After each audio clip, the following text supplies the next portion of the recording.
राधे राधे दोस्तों। आज हम आप लोगों को एक नकटा गीत सुनाने जा रहे हैं। कैसा लगा बताइएगा, और अच्छा लगे तो लाइक सब्सक्राइब करिएगा, शेयर भी करिएगा। नकटा गीत कैसा लगा आप लोग जरूर बताइएगा। जगमग जगमग होए हो राजा रानी कई बंगला, जगमग जगमग होए हो राजा रानी कई बंगला, हमरे ससुर जी के माटी कई बंगला, हमरे ससुर जी के माटी कई बंगला, ओ पनिया गिरे गली जाए हो राजा रानी कई बंगला, पनिया गिरे गली जाए हो राजा रानी कई बंगला, जगमग जगमग होए हो राजा रानी कई बंगला, हमरे जेठ जी के मोटी कई बंगला, हमरे जेठ जी के लकड़ी कई बंगला,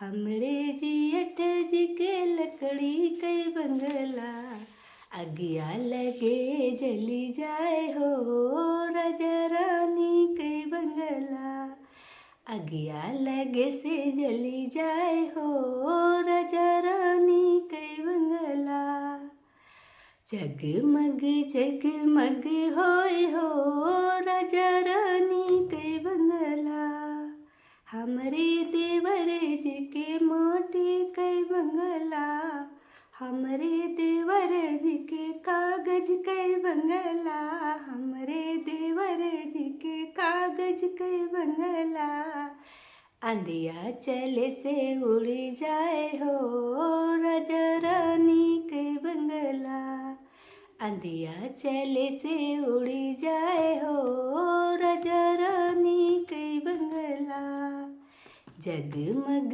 जगमग होए हो राजा रानी कई बंगला, हमरे बलम जी के सोने कई बंगला, हमरे बलम जी के सोने कई बंगला, मौका पड़े बिकी जाए हो राजा रानी कई बंगला, ओ मौका पड़े से बिकी जाए हो राजा रानी कई बंगला, जगमग जगमग होए हो राजा रानी कई बंगला।